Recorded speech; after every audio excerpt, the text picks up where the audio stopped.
रही थी। पता नहीं भगवान क्या होगा, मुझे समझ में नहीं आ रहा था, क्योंकि इतनी गर्मी, इतना मुश्किल से हम खाना खर्चा नहीं चला पा रहे हैं बच्चों का। हम दोबारा मकान कैसे बना पाएंगे? इतना दुख कल हमें मिला है, हम कभी जीवन में नहीं सोच सकते। लेकिन गेट खोल के हमको पानी दो, लेकिन हमने दिया ना, हमने ऊपर से पानी दिया उनको। अच्छा, अगर पानी गेट खोल के दे रहे थे तो अंदर घुस जा रहे थे, आप लोगों को बाहर निकाल ले रहे थे, उसके बाद मकान पे कार्रवाई हो रही हाँ थी। जी सर, ऐसा हो रहा था यहाँ? ऐसा हो रहा था सर। इसीलिए आपने डर के मारे पानी ऊपर से दिया, गेट नहीं खोला। उन्होंने हमको बहुत फोर्स करा, गेट खोलो, हमने नहीं खोला। अगर आप खोल देते तो मकान आज आपका भी नहीं होता। हमारे को बाहर निकाल देते सर, और हमारे जवान बेटी हम कहाँ लेके जाएंगे बताएं? हमारे घर के बगल में देखो, सारे जीसीपी ने सारा तोड़ ताड़ के किनारे से चले गए। हमारे बच्चों को रो रो के बुरे हाल है।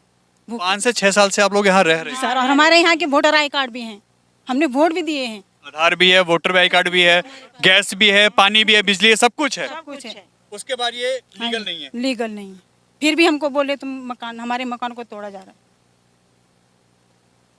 कितने साल से आप यहाँ रह रहे हैं? बोल दिए आपने बोल दिए 7 साल से रह रहे 7 साल से हाँ रह रहे जी। हैं। आप लोग भी यहाँ रह रहे हैं? आप इनके रिश्तेदार हैं। आप लोगों ने जब ये सुना तो आप लोग इनके मतलब सहानुभूति के लिए इनके पास आए हैं कि मेरा माँ है यहाँ कहाँ कहाँ रहते हैं आप? नजफगढ़। नजफगढ़। उस समय एकदम झटका लगा होगा आप लोगों को कि ये क्या हो गया।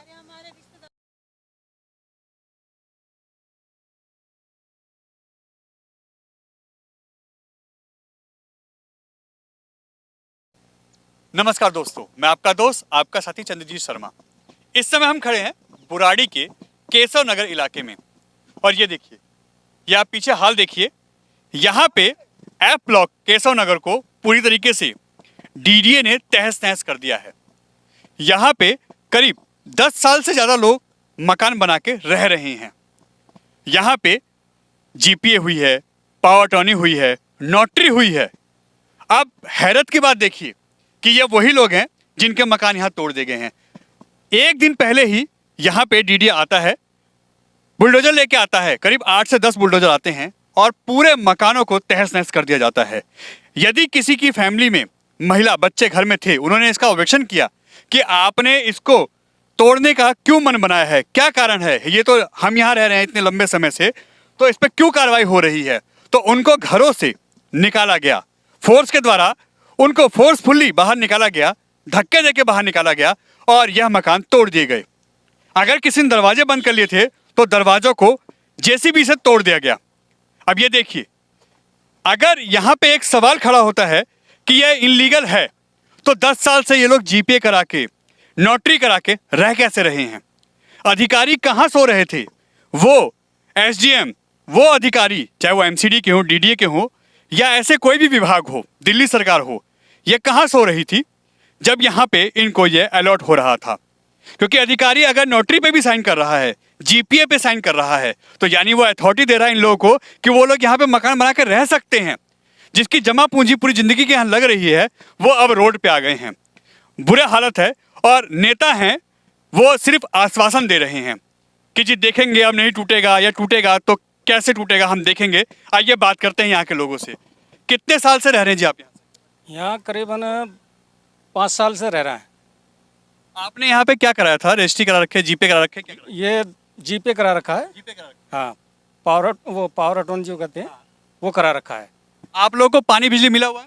पानी बिजली का है, ये सामने प्लॉट है, 60 गज का प्लॉट है, 13.5 लाख में लिया मैंने, और इसकी बाउंड्री कराने में 1.5 लाख रुपये वैसे चला गया। और मैं रिटायरमेंट हूँ, जो मुझे पैसा मिला मैंने यहाँ लगा दिया। रिटायरमेंट किस चीज़ से? आर्कोलॉजिकल सर्वे फिटनेस है।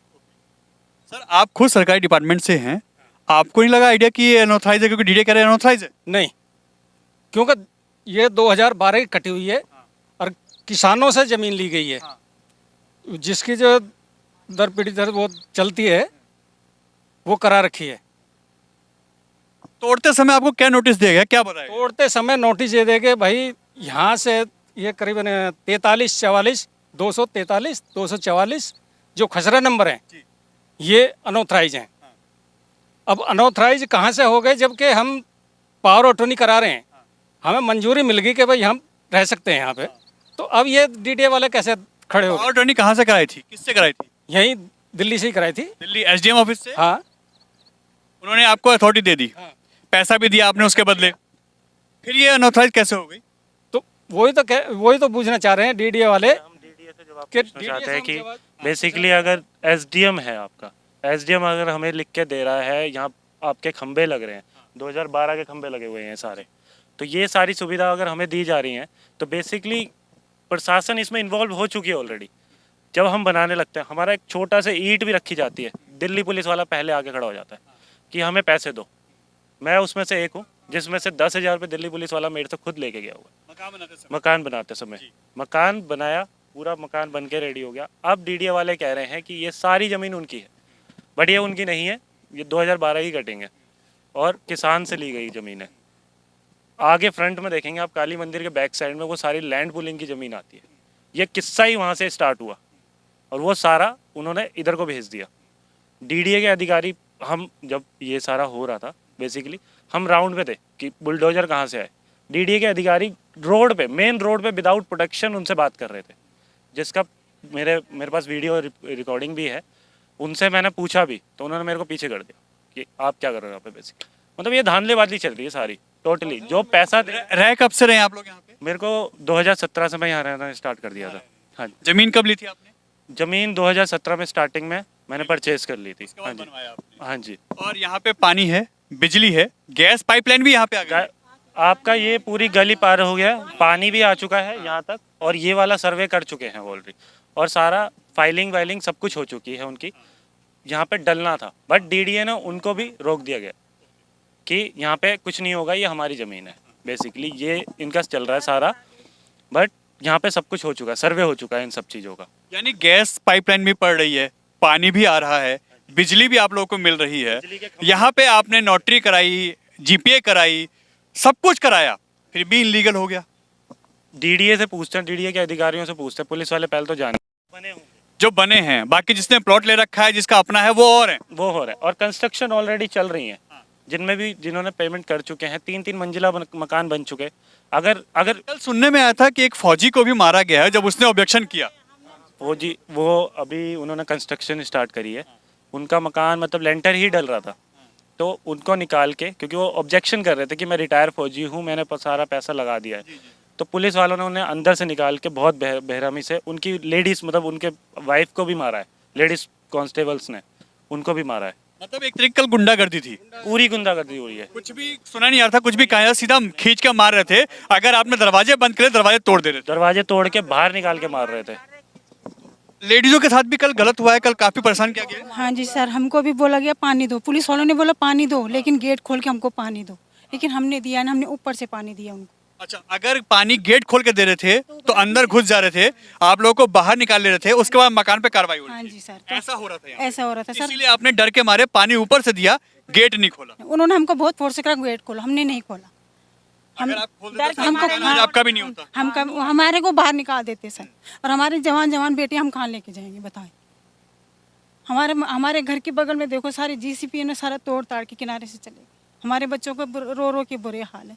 5 से 6 साल से आप लोग यहाँ रह रहे हैं। सर, और हमारे यहाँ के वोटर आई कार्ड भी हैं, हमने वोट भी दिए हैं। आधार भी है, वोटर आई कार्ड भी है, गैस भी है, पानी भी है, बिजली है, सब कुछ है। कुछ है, उसके बाद ये लीगल नहीं है। लीगल नहीं है, फिर भी हमको बोले तुम हमारे मकान को तोड़ा जा रहा है। कितने साल से आप यहाँ रह रहे हैं? बोल दिए इसने, आपने बोल दिए इसने। 7 साल से रह रहे 7 साल से हाँ रह रहे जी। आप लोग भी यहाँ रह रहे हैं? आप इनके रिश्तेदार हैं। आप लोगों ने जब ये सुना तो आप लोग इनके मतलब सहानुभूति के लिए इनके पास आए हैं कि मेरा माँ है यहाँ, कहाँ कहाँ रहते हैं आप? नजफगढ़। नजफगढ़। उस समय एकदम झटका लगा होगा आप लोगों को कि ये क्या हो गया। हम करते तो बताए सर, हम कहाँ जाएं बताओ। हम गरीब आदमी अपना एक एक पैसा जोड़ के बनाया, अगर हमारे मकान तोड़े जाएंगे तो हम कहाँ जाएंगे। नेताजी भी यहाँ आए थे, इससे पहले विधायक जी यहाँ पे आए थे, संजीव झा जी, तो उन्होंने क्या बोला? मिले आप लोगों से कभी? नहीं, हम तो नहीं मिले कभी नहीं सर। मिले? नहीं, हम नहीं मिले, कोई आश्वासन नहीं दिया, कोई कुछ नहीं कहा? हम नहीं मिले सर उनसे। कल यहाँ सुना आप लोगों ने कि नेताजी आए हैं? आए थे नेताजी? नेताजी आए थे, क्या कह रहे थे? आश्वासन दे के गए हैं और वो हमें बोल के गए हैं कि अब कोई भी घर नहीं टूटेगा। संजीव झा जी थे। कब बोल के गए ये? संजीव झा जी नहीं, तिवारी जी, मनोज तिवारी, हाँ जी। वो तो कल आए हैं। वो कल आया है, कल रात को आए। विधायक है यहाँ से, वो आए? उन्होंने नहीं आए हैं, बेसिकली उन्होंने सारे वो स्टार्टिंग में जब कार्रवाई नहीं हो रही थी जब नोटिस मिला होगा आप लोगों को? जब नोटिस मिला था स्टार्टिंग में संजीव झा जी आए थे, वो मतलब देख दाख के चले गए। उन्होंने सेम आश्वासन दिया था कि कुछ नहीं होगा, बट फिर भी डीडीए के अधिकारियों ने ये तोड़फोड़ कराया। उसके बाद मनोज तिवारी जी से जिनके भी जानकार वो थे, सबने अप्रोच लगाई। मनोज तिवारी जी कल आए, कल के बाद वो यहीं स्टे करा, उन्होंने यहीं रुके हुए थे। बाकायदा एलजी से कॉल करके उन्होंने कॉन्फ्रेंस में दिखाया, मतलब स्पीकर पे बात करवाई कि अब कोई कार्रवाई नहीं होगी, और आश्वासन दे के गए हैं कि अब नहीं होगी। बट अभी भी हमें संतुष्टि नहीं है, मतलब डर है आप लोगों के मन में, कभी कुछ हो सकता है। क्योंकि फोर्सेस और बुलडोजर सुबह भी आज मेन रोड पे खड़े हो गए थे, आज भी हो गए थे। और इंटीमेट मतलब अभी सूत्रों से, मतलब जैसे हमारे भाईजन जो भी घूम रहे हैं, वो सारे बता रहे हैं कि डीडीए के ये 4 घर अभी भी टारगेट में हैं, जिसमें से एक ये भी है कि इनको। आपके भी घर पे कल कार्रवाई हुई थी, आप लोग की बड़ी मुश्किल से बचाया आपने। हाँ जी बिल्कुल, हमारे घर पे भी कार्रवाई हुई थी। उन लोगों ने इतनी दादागिरी दिखाई है कि जीवन में हमने कभी इस तरह का महिलाओं के साथ मारपिटाई है ना, उनके साथ इस तरीके से करा गया ना? हाँ जी, उन्होंने गेट जेसीबी से गेट तोड़ा, फिर उन महिला को खींचा, लेडीज पुलिस ने खींचा, जेंट्स पुलिस ने सारे बर्तन फेंके हैं और इस तरह से खींच खींच के निकाल रहे थे। इतनी दादागिरी ऐसे किस तरह से हो रही है हमें समझ में नहीं आ रहा। हमने यहाँ गरीब लोग हैं, जब भी तो यहाँ पे मकान लिया है और इतने सालों से हम रह रहे हैं, बिजली है, पानी है, सब कुछ है, तब क्यों नहीं आए थे इस कॉलोनी में? कितने साल से आप रह रहे हैं? जी मुझे 6 साल हो गए हैं। 6 साल हो गए हैं। आपने पावर टर्नी कराई होगी? हाँ जी बिल्कुल, मैंने पावर टर्नी कराई है। पैसे दिए होंगे सरकार को टैक्स के रूप में? हाँ जी, मैंने स्वरूप नगर एसडीएम ऑफिस से मैंने पावर टर्नी कराई है। मेरे 5 से 7 हज़ार रुपये उस टाइम पे लगे थे। मैं एसडीएम के सामने पेश हुई थी, तब सब ये क्यों नहीं हुआ था? तभी भी तो बताते कि ये कॉलोनी कच्ची है, ये टूट सकती है, तो हम क्यों खरीदते हैं यहाँ पे मकान? और फिर पूरी दिल्ली अनऑथराइज है, आज तक कोई नहीं टूटी। फिर ये फ्लाईओवर आने के का प्लान आ रहा है 2041 का। इस प्लान की वजह से पूरी दिल्ली हमारी कॉलोनी को क्यों तोड़ा जा रहा है? अगर 2041 में यहाँ फ्लाईओवर आ रहा है, ऐसा कोई प्लान है, तो एसडीएम साहब ने क्या आंखें मूंद रखी थी जो आप लोग की रजिस्ट्री कर दी, पावर टर्नी कर दी या नोटरी कर दी? हाँ, यही तो मुझे समझ में नहीं आ रहा कि ऐसा क्यों किया। हमें पहले कोई जब डीडीए के यहाँ पे जगह थी तो बोर्ड लगा देते, तार खींच देते और ये कह देते कि भाई ये ज़मीन बिकाऊ नहीं है, ये डीडीए की वो है, तो हम क्यों आते हैं यहाँ पे ज़मीन लेने के लिए? हाँ? बेसिकली जो अभी पता चला है, जो ये प्लान की बात कर रहे हैं, 2001 का प्लान है ये 2001 का प्लान है जो फ्लाईओवर जाने वाला है, बट एक से इन्होंने कोई कार्रवाई नहीं करी। डीडीए प्रॉपर तरीके से सो रही है।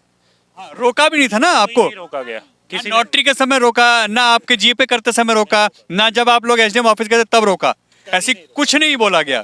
अपने पैसे लिए, अपने टैक्स के पैसे लिए, रजिस्ट्री के पैसे लिए, जीपे के पैसे लिए, और सरकार आँख कान नाक मुंह बंद करके सो गई है। हाँ जी, सब कुछ मतलब ये लगाई है कि ऐसा नहीं है कि हमने कोई चोरी करी है, कहीं से करा है। बाकायदा 1-1 रुपए सारे दिए हैं, एसडीएम के ऑफिस जाके दिए हैं, किसी ने नोटरी करा के दिए हैं, सब ने पैसे दे के यहाँ करा है। पुलिस वाले, एमसीडी, ये सब लेके गए। कोई एक नहीं है कि जो नहीं आया हो, सब आए हैं।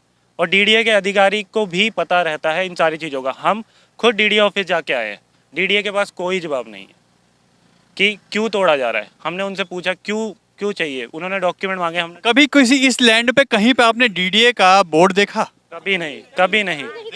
सर नहीं, ऐसा बोर्ड कहीं नहीं लगा, इस पूरे एरिया में नहीं लगा, कहीं नहीं। तोड़फोड़ नोटिस कुछ भी नहीं, और ना कभी कोई बीच में आया बताने के लिए कि कॉलोनी ऐसे है। बस ये प्लान का आया और तुरंत इन्होंने घेरना शुरू कर दिया, कह रहे कि बड़ी बड़ी टावर बनाएंगे। हम भी चाहते हैं हमारी दिल्ली साफ सुथरी हो, अच्छी लगे, तो फिर इस तरह से हमारे घरों को उजाड़ के टावर बनाओगे? आप हमें पहले बता दो, हमें टाइम दे दो कि आपके पास इतना टाइम है, आपको कुछ देंगे। हमने जो अपनी जमा पूंजी थी सारी लगा दी, अब हम कहाँ जाएंगे? आपके पड़ोस में एक फौजी भाई रह रहे थे जिनका मकान बना था, उनके साथ भी मारपिटाई हुई है कल? हाँ जी, उनके साथ भी मार पिटाई हुई है, और दूसरा उनका पूरा मकान तोड़ दिया। बताइए। और लेडीजों के साथ भी मारपिटाई की है, छीना झपटी की है, उनको बाहर निकाला, धक्का दिया है? हाँ जी, ऐसा भी हुआ है? ऐसा हुआ, और मीटर तक भी पैक कर करके खुद लेके जा रहे हैं। मीटर काट के लेके जा रहे हैं? हाँ, मीटर मतलब काट- बिजली की सप्लाई काट रहे हैं? हाँ, सबसे पहले वो बिजली की सप्लाई काट रहे हैं, फिर उसके बाद में जेसीबी लगाते हैं, पुलिस वाले, फोर्स वाले सारे तरफ से घेर लेते हैं, आपस में इशारा करते हैं, फिर सबसे पहले गेट उखाड़ते हैं, पब्लिक को खींच खींच के। पुलिस वालों ने गेटों में लात मारी है। बताइए हम क्या गुंडे हैं? इस तरह से हम गुंडे हैं क्या? हमने क्या गुनाह किया जो इस तरह से हमारे साथ कर रहे हैं लोग? कल हमें जीवन में ऐसा कभी नहीं देखा कि जैसे इस तरह से हमारे साथ हो रहा है। जैसे हमने कितना बड़ा गुनाह किया है। हमने खुद नहीं अपने पैसों से मकान खरीदा, पूरी ज़िंदगी भर की कमाई लगा दी, और कल हमें ऐसे खदेड़ के ये निकाल रहे थे। ये है क्या? ये हमें ऐसा लग रहा है कि हम आज़ाद हैं ही नहीं। पुलिस तो हमारे बचाव के लिए होती है, लेकिन कल आप लोग पुलिस से बच रहे थे। हाँ, कल का जो सीन हमने देखा, कोई सरकार इस तरह से, हमारा तो विश्वास हटता जा रहा है। कल कोई पार्टी नहीं थी, हम रो रहे थे। मैं तो टूट गई थी जब मेरे पड़ोस का मकान टूटा। मेरी छोटी छोटी बच्चियां हैं, मैं कहाँ जाती? मैं ऐसे बैठ गई थी, पता नहीं भगवान क्या होगा, मुझे समझ में नहीं आ रहा था। क्योंकि इतनी गर्मी, इतना मुश्किल से हम खाना खर्चा नहीं चला पा रहे हैं बच्चों का। हम दोबारा मकान कैसे बना पाएंगे? इतना दुख कल हमें मिला है, हम कभी जीवन में नहीं सोच सकते। ये देखिए, आप यहाँ देख सकते हैं, ये पूरा तोड़ा गया है, और यहाँ से चारों साइड हम दिखाएंगे आपको कि ये पूरा तोड़ा गया है। अब आप देखिए, यहाँ पे एसडीएम जिसने साइन किए इनकी पावर टर्नी पे, रजिस्ट्री पे, नोटरी पे, वो व्यक्ति कितना बड़ा अपराधी है हम यही कहेंगे। क्योंकि जब उनके पास ये फाइल साइन होने के लिए जाती है तो वो क्या आंखें मूंद लेते हैं? इनको 5 से 7 हज़ार रुपये के करीब का टैक्स दिया जाता है। यहाँ पे गैस पाइपलाइन आ रही है, पानी की सप्लाई यहाँ पे आ रही है, बिजली है यहाँ पे, और करीब 8 से 10 साल से पहले से लोग यहाँ बसने लगे हैं, और कई लोग तो यहाँ करीब 6-7 साल से यहाँ मकान बना के रह रहे हैं। कल जिस तरीके से महिलाओं के साथ यहाँ पुलिस ने यहाँ पे मानवता की सारी हदें पार कर दी हैं, उनको मारा गया है, उनके साथ छीना झपटी की गई है, उनको धक्के देके घर से निकाला गया है, मकान तोड़ दिए गए हैं, उसका जीता जागता उदाहरण ये है। पूरी जमा पूंजी उन्होंने अपनी ज़िंदगी की यहाँ लगा दी है, और अगर किसी का भी आशियाना टूट जाता है तो आप सोचिए कि उस पर क्या बीतेगी। इस तपती धूप में इस समय सबसे ज़्यादा गर्मी का मौसम सता रहा है, और ऐसे में इनके मीटर काट देना, इनको घरों से बाहर निकाल देना, मकान तोड़ देना, और कोई अगर कहता है ऐसा क्यों हो रहा है तो उसके ऊपर अटैक करना, उसको मार पिटाई करना, ये कहाँ की मानवता है? अगर डीडीए का था ये लैंड तो डीडीए कहाँ सो रहा था अब तक? दिल्ली सरकार कहाँ सो रही थी? विधायक, एमसीडी या जो भी अधिकारी इसमें आते हैं वो कहाँ सो रहे थे? कहीं ना कहीं लापरवाही और कार्रवाई उनके ऊपर भी होनी चाहिए, क्योंकि अगर वो सो रहे थे तो गलती उनकी है, क्योंकि इन्होंने तो अपनी जमा पूंजी के पैसे दिए हैं, आपको टैक्स दिया है, नोटरी का, रजिस्ट्री का, पावर अटॉर्नी का, और अगर इनके जमीन छिनती है तो कार्रवाई इनके मकानों पे नहीं, उन अधिकारियों पे होना चाहिए, उस एसडीएम पे होना चाहिए, उस रजिस्ट्रार पे होना चाहिए जिसने इन मकानों को परमिशन दी बनाने की। और बनने के बाद अगर ये टूटता है और ये लोग रोते हैं, अपने परिवार के साथ आज बेघर हो गए हैं, सड़क पे आ गए हैं, तो गलती किसकी है? क्या टैक्स देने वाले की, रजिस्ट्री करवाने वाले की, मकान के पैसे देने वाले की, या उन अधिकारियों की जो ऑफिसों में सो रहे थे? जब उनको काम करना था तो ऑफिसों में थे, और जब उनको एक्शन करना है तो बिना कुछ बताए हजारों की संख्या में पुलिस लेके आना और इस तरीके से इनके ऊपर बर्बरता करना, मारपिटाई करना, मकानों से निकालना और मकानों को ध्वस्त कर देना, ये कहाँ की इंसानियत है? अब नेता सिर्फ वादे करेंगे, सब अपनी राजनीति चमकाएंगे, क्योंकि अभी 1 साल बाद यहाँ जो एमसीडी इसके इलेक्शन है सांसद जी के, वो यहाँ पे आने वाले हैं, और केंद्र के इलेक्शन हैं, उसके बाद दिल्ली के इलेक्शन हैं। तो अब यहाँ नेता आएंगे सिर्फ अपनी राजनीति चमकाने, अपने वोट बैंक पक्के करने, मगर इनके कौन सुनेगा और इनके साथ इंसानियत कौन दिखाएगा, ये अब देखने वाली बात है। क्या हकीकत में इनके मकान बचेंगे? क्या सांसद, विधायक यहाँ पे इनके मकान बचाने आएंगे? क्या हकीकत में वो कोई कार्रवाई करने वाले हैं या सिर्फ आश्वासन है? ये देखने वाली बात है, क्योंकि इनके मकान तो तोड़ दिए गए हैं और इनको अब मुआवजे के रूप में भी शायद कुछ ना मिले, क्योंकि मकान धराशायी हो गए हैं और यह लोग बेघर हो गए हैं। यह है हालत बुराड़ी के केशव नगर की, जहां पे इस तरीके के हालात बने हुए हैं, और अभी भी इन लोगों के ऊपर डर का साया है, और ये अभी भी डरे हुए हैं कि कभी ऐसा ना हो कि किसी समय फिर डीडीए आए, उसके बुलडोजर आए, पुलिस वाले आए और वही मंजर दोबारा से देखने को मिले। एन भारत टीवी, बुराड़ी, केशव नगर।